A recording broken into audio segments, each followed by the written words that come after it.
반갑습니다. 수산 가공식품과 미래 먹거리에 대해서 강의하게 된 김미환이라고 합니다. 제한된 시간 안에 여러 가지 이제 말씀을 드리려고 하니까 저도 조금 정리가 된 상태로 말씀을 드려야 되고 들으시는 청중분들께서도 강의에서 제가 제일 얘기하고자 하는 내용이 뭔지, 그리고 끝나고 나서 그래 이런 정도 얘기는 들었지라는 거 조금 기억했으면 해서 그 순서대로 어떻게 강의가 이루어지는지 말씀을 드리면, 그 수산식품이 어떠한 가치를 가지고 있고 저희 나라 경제에서 어떠한 부분을 차지하고 있는지에 대해서 간략한 이야기를 드리고요. 이러한 수산식품을 토대로 저희가 다양한 가공식품을 만들고 있는데, 이러한 수산 가공식품의 정의와 그리고 목적, 그리고 어떻게 분류되고 어떠한 제품들이 생산되고 있는지에 대해서 말씀드리려고 합니다. 그리고 생선과 해조류의 영양 성분에 대해서 간략하게 말씀을 드리면서 왜 저희가 경제가 발전하면서 수산물 소비량이 늘어나는지에 대해서 간략하게 이야기를 드리고요. 그리고 지금 K 수산물이라고 해서 저희 나라 수산물이 해외 진출을 아주 많이 하고 있는데요. 어떤 품목이, 그리고 어떠한 수출 물량들이 해외에서 인기가 있는지에 대해서 간략하게 또 말씀드리려고 합니다. 그리고 수산물 소비 형태에 대해서 다양한 변화가 일어나고 있는데요. 시대적 배경이나 또는 저희가 소비하고 있는 식생활에 대한 변화와 연결해서 말씀드리고, 마지막으로 저희가 요즘에 수산물 가장 이슈가 안전성 부분이잖아요. 그래서 해수부에서 수산물 안전성을 확보하기 위해서 수산물 이력 관리 제도를 통해서 안전성 확보를 위해서 얼마나 노력하고 있는지, 그리고 이러한 제도를 저희가 얼마나 알고 있고 실제 저희 식생활에 적용할 수 있는지 말씀드리고 강의를 마무리하려고 합니다. 주말에 제가 아이들 데리고 울진 영덕을 다녀왔거든요. 1박 2일로. 길 이름이 대게로더라고요.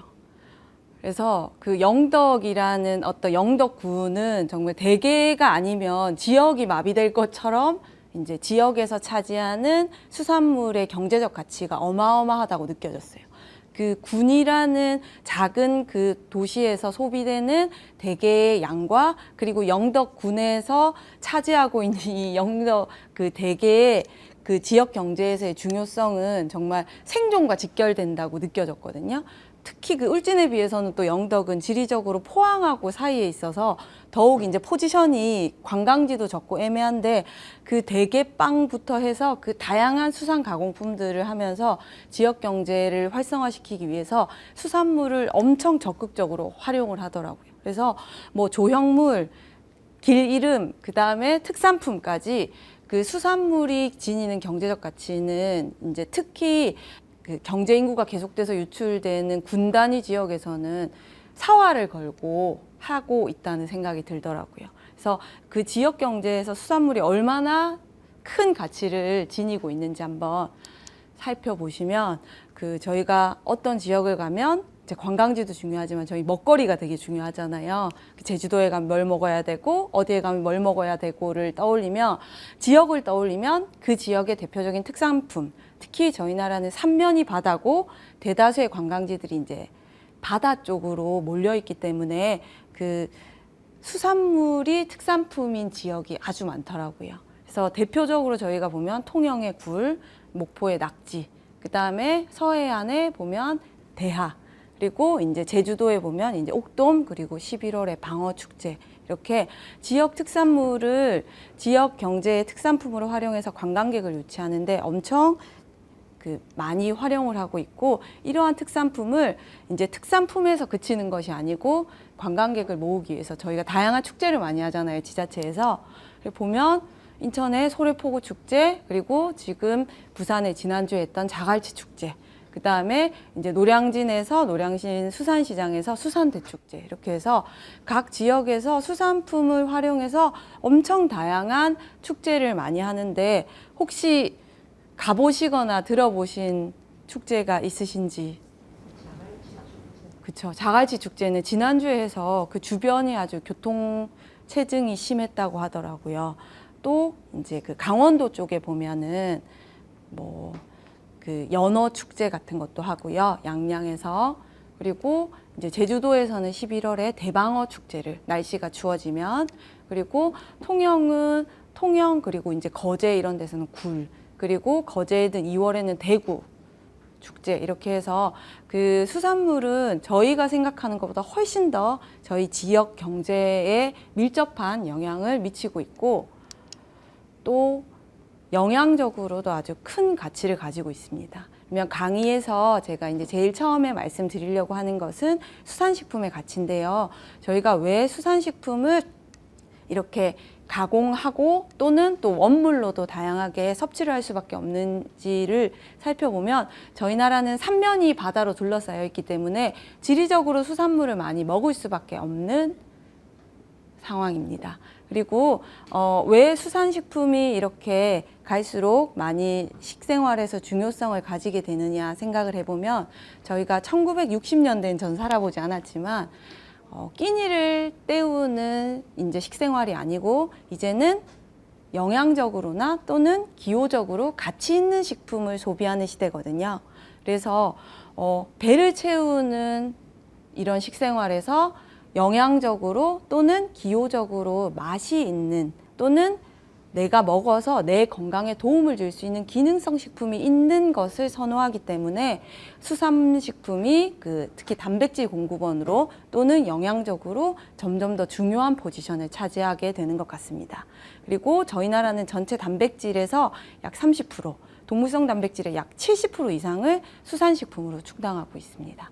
그런데 이제 이러한 수산식품이 중요하고 또 영양적으로도 가치가 있는데, 왜 또 특히 이제 근래에 더 수산식품이 영양적으로 가치를 많이 느끼게 되는지, 제가 이제 대표적으로 갑오징어하고 참치를 이제 사진을 넣어봤는데, 왜 이렇게 영양학적으로 또는 기호적으로 수산식품이 이제 인기를 끌게 되었는지, 혹시 요 두 가지 수산품에서 혹시 힌트를 얻으실 수 있을까요?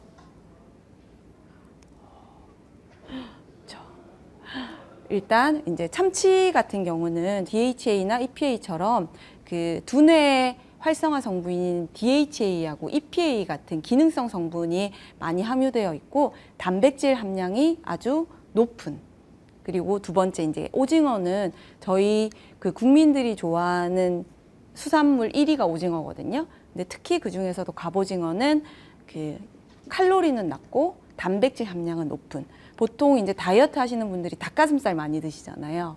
근데 그 오징어는 닭가슴살 못지않게 그 완전 단백질로 단백질 함량이 높은 수산물이거든요. 그래서 그 참치나 그리고 이제 오징어 같은 이제 수산물이 영양적으로 또는 기호적으로 같이, 네. 그래서 그 우리나라 수산물 중에서 특히 이제 영양적으로 기호적으로 가치 있는 이제 제품에 대해서 알아봤습니다. 그러면 이러한 수산물은 이렇게 영양적으로도 가치가 높고 또 칼로리도 낮은데 원물로 먹지 않고 왜 가공식품을 만들어서 먹을까요? 이거는 이제 수산 가공품의 이제 원래 가지고 있는 그 단점을 볼 수 있는데요. 수산물은 육류하고 비교해 보면 그 수분 함량이 높아요. 부패 미생물들은 저희하고 똑같거든요. 수분 함량이 높고 또 적절한 온도 그리고 산소가 있으면 엄청 미생물이 활발하게 증식을 하기 시작합니다.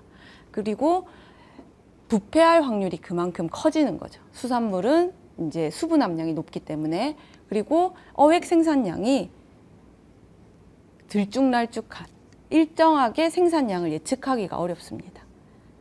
그래서 어획 생산량 예측이 어렵고 수분 함량이 많아서 변질 부패가 될 확률이 높기 때문에 가공해서 먹는 것을 이제 선호하는데, 그게 대표적으로 이제 수산 가공식품이라고 하죠. 이러한 수산 가공식품은 수산물의 그 부패 가능성이 높은 단점을 보완하고 그 수산물의 상태를 변질시키지 않고 저장을 오래 할 수 있도록 만들어 놓은 제품을 수산 가공식품이라고 합니다.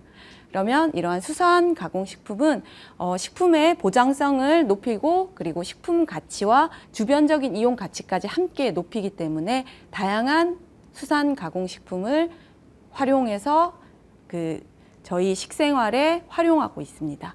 그리고 이러한 수산 가공식품은 운반하고 판매하고 소비하기에 편리하기 때문에 수산물을 보다 효율적으로 이용할 수 있는 제품군이라고 할 수 있겠습니다. 그러면 수산 가공의 목적은 수산물이 변질 부패하지 않도록 저장성을 부여하는 것, 그리고 식품적 가치와 그 밖의 용도에 따른 부가가치를 높이는 데 활용할 수 있고요.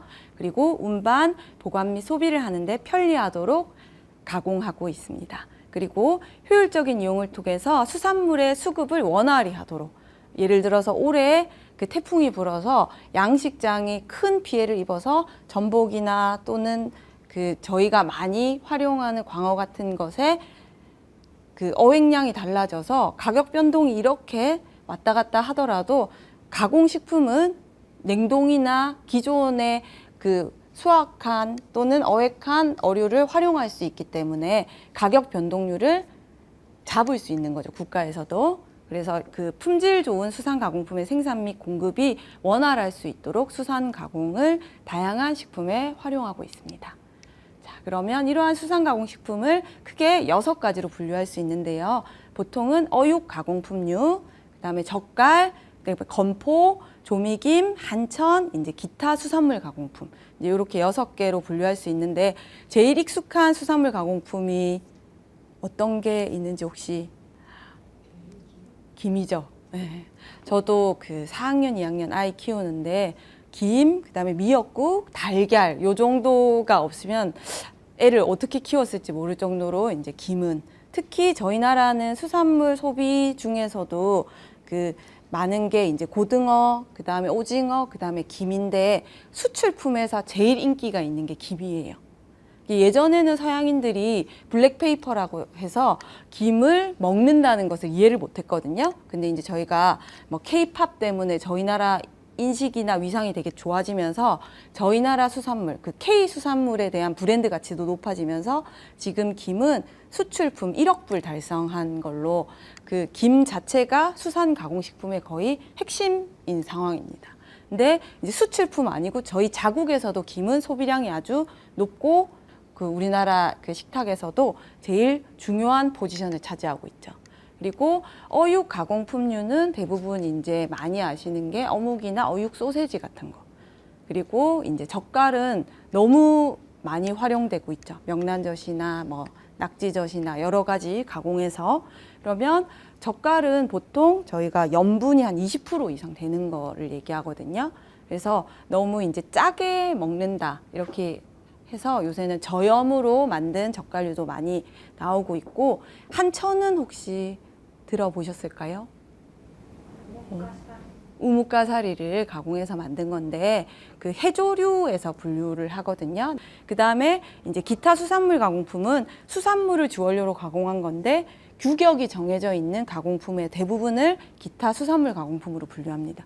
제일 이제 여러분들이 확 와닿는 게 참치 통조림, 꽁치 통조림 같은 1번에서 6번에서 사이에서 넣기가 애매한 것들은 대부분 기타 수산물 가공품으로 이제 분류된다고 보시면 됩니다. 그러면 이러한 수산 가공품은 보통 저장성을 위주로 하냐 또는 맛을 더 좋게 하냐로 크게 대분류로 나누거든요. 그러면 저장성을 목적으로 하는 거는 대부분 이제 냉동해서 유통하는 것.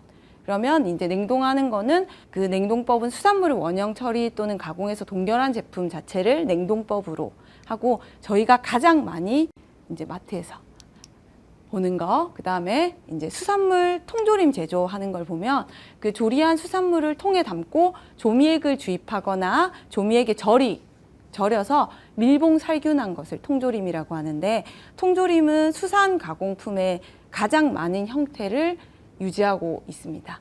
그래서 선별해서 조리하고 살쟁임이라는 것은 저희가 수산물을 먹을 때 가장 수산물을 꺼리는 것에 통계 자료를 보면 가시에 대한 부분이 많거든요. 그래서 가시를 제거해서 살만을 발라내서 통조림 안에 넣는 것을 얘기하는 겁니다. 그래서 보통 수산물 통조림은 선별, 조리, 살쟁임, 그리고 탈기, 밀봉, 살균, 냉각, 포장으로 해서 저희의 식탁에 오르게 되고요. 보통은 이제 익히기만 했느냐 또는 이제 이 익힌 것을 조미액에 넣었느냐 해서 다양한 통조림 제품이 있습니다. 이제 저장성을 목적으로 제조하는 것에는 이제 냉동품을 알아봤는데 그 다음에 이제 저희가 가장 많이 볼 수 있는 게 건제품이거든요. 근데 이제 건조는 말 그대로 이제 수분을 날린 거예요.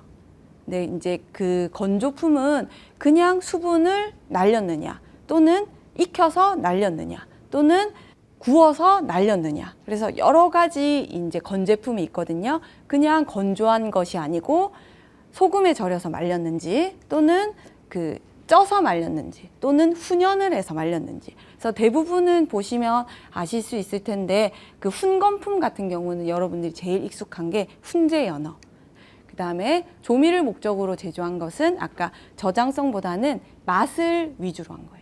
이제 저희가 맛을 위주로 한 것은 대부분 이제 연제품이나 조미 가공품. 그래서 김은 저희가 그냥 김, 뭐 김밥용 김, 곱창김, 그 다음에 조미김, 그 다음에 조미김 가공류에서 아주 다양한 제품들이 많이 나와 있고 연제품도 그 어묵 베이커리라고 해서 특히 저희 부산은 부산 어묵이라는 게 거의 브랜드화 되어 있잖아요. 그래서 베이커리에서도 다양한 제품을 이제 만들어서 판매를 하고 있고 그 다음에 젓갈은 조미를 목적으로 다양한 젓갈 제품이 나와 있습니다.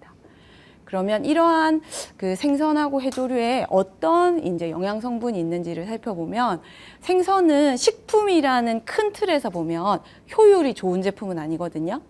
왜 그러냐 하면 저희가 갈치를 구워서 먹는다고 하면 껍질 이렇게 벗기고 가시 빼고 옆에 이제 지느러미 이런 부분 또 빼고 이렇게 하면 폐기율이라고 해서 폐기율이 되게 높아요. 굴 같은 것도 드시러 가보면 껍질 버리고 나면 저희가 먹을 수 있는 알맹이는 되게 적잖아요. 그래서 그 영양 성분은 되게 높지만 이 영양 성분 외에 버려지는 이 부분이 이 가식부율이 낮은 식품입니다.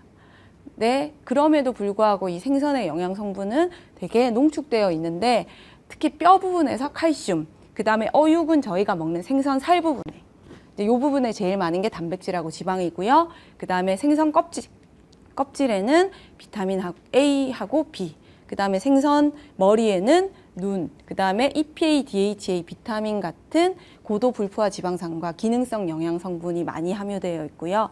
그 다음에 내장, 그 다음에 혈압육은 붉은 살 부분 있죠. 저희가 그냥 흰살 생선을 구워도 조금 더 그 색깔이 짙은 부분 또는 참치나 고등어 같은 부분의 혈압육 부분에는 타우린, 비타민, 아연, 철 같은 그 무기질이나 기능성 성분이 많이 들어있고 그 다음에 피하지방에도 EPA, DHA 같은 고도 불포화 지방산이 많이 함유되어 있습니다. 그 다음에 해조류는 바다에서 나는 이제 조류라고 하는데 보통 수심에 따라서 생육하는 아이들의 색깔이 달라져서 녹조류, 갈조류, 홍조류로 구분하거든요. 그래서 저희가 이제 가장 많이 먹는 게 보통 파래, 매생이, 청각. 청각은 보통 잘 모르시는데 혹시 청각 들어보셨나요? 보통 김치 담을 때 이제 넣는 이렇게 약간 지렁이처럼 생긴 부분. 그 다음에 이제 수심이 조금 더 깊어지면서 15m 정도 되면 톳, 미역, 다시마. 이렇게 그 다음에 수심이 더 깊어지면 이제 홍조류가 김, 우뭇가사리, 이제 꼬시래기인데 해조류를 예전에는 서양에서는 다 버리고 먹질 않았어요. 근데 요즘에는 서양에서 해조류 샐러드 같은 거를 먹기 시작했거든요. 그 이유가 이제 저희 나라뿐만 아니고 전 세계적으로 비만이나 또는 살이 찌지 않는 것에 대한 관심이 높아지는데 해조류는 점질 다당류 때문에 저희가 그 끈적끈적하다고 표현할 수 있죠. 다시마나 미역 같은 거. 이제 그런 걸 보면 걔가 이제 몸속에 들어가서 이렇게 부풀는데 대신에 칼로리는 낮은 거죠. 그래서 식이섬유는 높고 점질 다당류가 많기 때문에 성인병을 예방하고 배 안에서 이렇게 부풀기 때문에 포만감을 줘서 비만을 예방하는 데도 효과적이라고 해서 해조류를 다양하게 활용하고 있습니다. 근데 대부분은 저희가 익숙하고 식품으로도 많이 먹어보았는데 그 한천 같은 경우는 사실 저희가 눈으로 확인하기 어렵거든요. 우뭇가사리나 꼬시래기 같은 홍조류에서 추출된 액체를 이제 여과시켜 가지고 만드는 가공품인데 저희가 이제 응고제, 미생물 배지, 캡슐 제조 이제 이렇게 해서 다양한 형태로 활용되고 있습니다.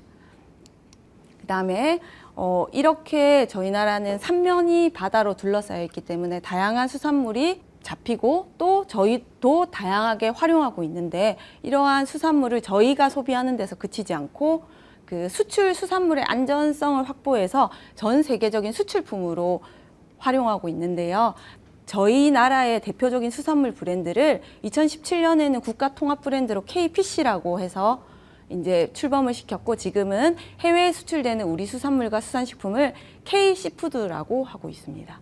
근데 이제 그냥 이제 수산물 수출 실적이 어느 정도야라고 물으면 지금 그 2020년에 2021년에 비해서 10% 이상 성장해서 그 외국에서 K시푸드에 대한 호응이나 또는 관심도가 아주 높은 상황입니다. 자, 이거 보면 특히 이제 김이 수출품 1위거든요. 그 다음에 2위가 참치캔, 그리고 세 번째가 어육 연제품입니다. 그러면 저희가 그 수산물 수출을 위해서 그 여기에 보면 비즈K 시푸드라고 해서 청년들 대상으로 이제 수산물 창업도 도와주고 있고, 수산물을 수출하는 업체에 대해서도 그 나라나 그 해양수산부에서 적극적으로 지원을 하고 있습니다. 그래서 저희가 외국에 수출하는 다양한 수산물의 형태를 보면 그 생선찜도 레토르트 식품으로 만들어서 하고 있고, 그다음에 참치죽, 어죽, 뭐 연어 이유식 이렇게 해서 국내 국외에 다양한 수산 가공식품을 만들어서 수출하고 있습니다. 그러면 수산물 소비 형태는 저희가 어떻게 변화되고 있는지 한번 살펴볼 필요가 있는데요. 2020년에 코로나가 발병하면서 전 세계적으로, 그리고 저희 나라에서도 그 외식이나 사람들과 만나는 대면이 꺼려지면서 가정 내에서 간편 소비식품의 그 소비가 아주 많이 늘었거든요. 그래서 가정 내 간편 소비식품을 HMR이라고 합니다. 보통 저희는 그 예를 들어서 그 가자미나 또는 명태를 이용해서 찌개를 끓인다고 하면 예전에는 어머니가 생물을 사오셔서 각종 이제 뭐 부재료를 넣고 직접 끓였죠. 근데 이제는 HMR은 그 밀키트라고 해서 수산물에도 이 밀키트 개발이 적극적으로 도입되고 있습니다. 제가 왜 그러냐면 사람들이 수산물을 꺼리는 제일 첫 번째 이유가 보통 어떤 것 때문인지 아시나요? 첫 번째가 비린내죠. 두 번째는 손질이 어렵다. 그리고 세 번째는 손질한 이후에 버려야 할 음식물 쓰레기가 많죠. 직접 생물을 사와서 집에서 손질을 해야 된다고 하면 수산물을 구입하는 데 꺼려지겠지만, 손질이 된 상태로 밀키트 형태로 나오기 때문에 수산물 소비 형태가 원물에서 밀키트로 많이 이동하고 있습니다. 그리고 또 어떻게 저희가 예전에는 직접 가서 구매를 했다면 지금은 온라인 배송으로, 특히 회까지 직접 편의점이나 배송해주는 형태로 많이 바뀌고 있거든요. 그래서 수산물 소비 형태가 밀키트하고 온라인 배송이 확대되면서 수산 가공식품은 확대될 수밖에 없는 시대적인 상황과 맞물려 있습니다. 이제 이러한 수산물을 소비하는 형태가 많이 바뀐 걸 어떻게 볼 수 있냐면, 저희가 수산물을 구입할 때 제일 먼저 뭘 보냐? 이제 보통은 신선한지, 그리고 원산지. 저희가 보통 이제 식당에 가서 시킬 때도 가격이 얼마인지를 제일 먼저 보잖아요. 근데 사람들이 수산물을 구입할 때는 가격보다도 신선도와 원산지나 외관의 신선도 상태를 먼저 확인한다는 거죠. 그래서 이 부분을 이제 수산물 구입할 때 우선 확인 정보를 보면, 저희가 수산식품을 유통하거나 판매할 때 신선도하고 안전성을 확보할 필요가 가장 중요하다는 것을 알 수 있습니다. 따라서 저희가 수산식품을 구입하는 소비자 입장에서는 그 신선도나 원산지 같은 게 가격보다 중시하는 것으로 조사되었기 때문에 해수부에서도 수산물의 안전성을 확보하기 위해서 아주 다양한 노력을 하고 있습니다. 고등어를 사러 간다고 이제 생각이 보면 바닥에 놓고 이렇게 저렇게 생선을 선별하고 있으면 구매하고 싶으세요?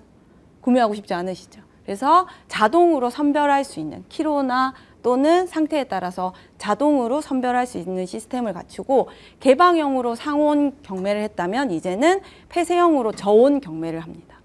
대표적인 것을 내놓고 다른 것은 저온에서 저장해서 신선도를 최대한 확보하는 형태로, 그리고 예전에는 일반 트럭으로 운송을 했다면 지금은 콜드체인으로 냉장 차량을 운송하도록 정부에서도 적극적으로 수산물 유통의 안전성과 신선도를 확보하기 위해서 제도나 다양한 그 부분을 확인하고 있습니다. 자, 이제 그거에 대한 핵심이 수산물 이력제거든요. 그러면 수산물 이력제라는 게 뭐냐면 수산물 이력제는 보통 이제 저희가 이 명태 또는 이 명태포가 어떻게 생산되어서 식탁에까지 올랐는지에 대한 경로를 추적할 수 있는 시스템입니다. 보통 저희가 소비자 입장에서 가장 궁금한 거는 누가 생산했는지, 언제 생산했는지 생산 일자, 그리고 누가 유통하였는지를 확인해야 되는데요. 저희가 그 스마트폰 어플리케이션에도 이 수산물 이력제가 있거든요. 그러면 요거를 깔면 마트에 가셔서 그 QR코드나 또는 이력 번호를 찍으면 얘가 누가 생산했고 언제 생산했고 어떻게 유통되었는지 경로가 다 나옵니다. 그래서 이 수산물 이력제는 어장에서 식탁에 이르기까지 수산물 이력 정보를 기록 관리해서 소비자에게 공개해서 이제 안심하고 수산물을 유통하고 소비할 수 있도록 하는 제도인데요. 또 소비자에게만 유리한 게 아니고 정부 입장에서도 예를 들어서 식중독 사고가 일어났다고 하면 역으로 추적할 수 있는 시스템의 그 근원이 되기 때문에 수산물 이력제를 적극 활용할 수 있습니다. 그러면 이러한 수산물은 생산, 가공, 유통, 판매를 통해서 저희에게 오는데요. 이 생산, 가공, 유통, 판매 전체가 수산물 이력 정보 시스템에 들어가 있다고 보시면 됩니다. 그래서 여기가 이제 대표적으로 미역, 이제 생산 이력 상품 조회나 이렇게 QR코드를 찍으면 바로 수산물 이력제 앱으로 넘어가서 어떻게 유통되고 어떻게 생산되었는지를 저희가 조회해서 수산물의 안전성을 확보할 수 있습니다. 자, 제가 강의에서 처음에 6가지 강의 주제를 드렸잖아요. 수산식품의 가치부터 수산물 이력 제도까지 그리고 수산물이 어떻게 소비되고 변화되는지에 따라서 이제 짧게나마 이제 말씀을 드렸는데 그 다양한 우리 수산물을 적극적으로 소비해 주시고 또 수산물 이력 관리제도 시스템을 통해서 안전한 수산물을 확인하고 그 식탁에서 다양하게 활용해 보시기 바랍니다. 감사합니다.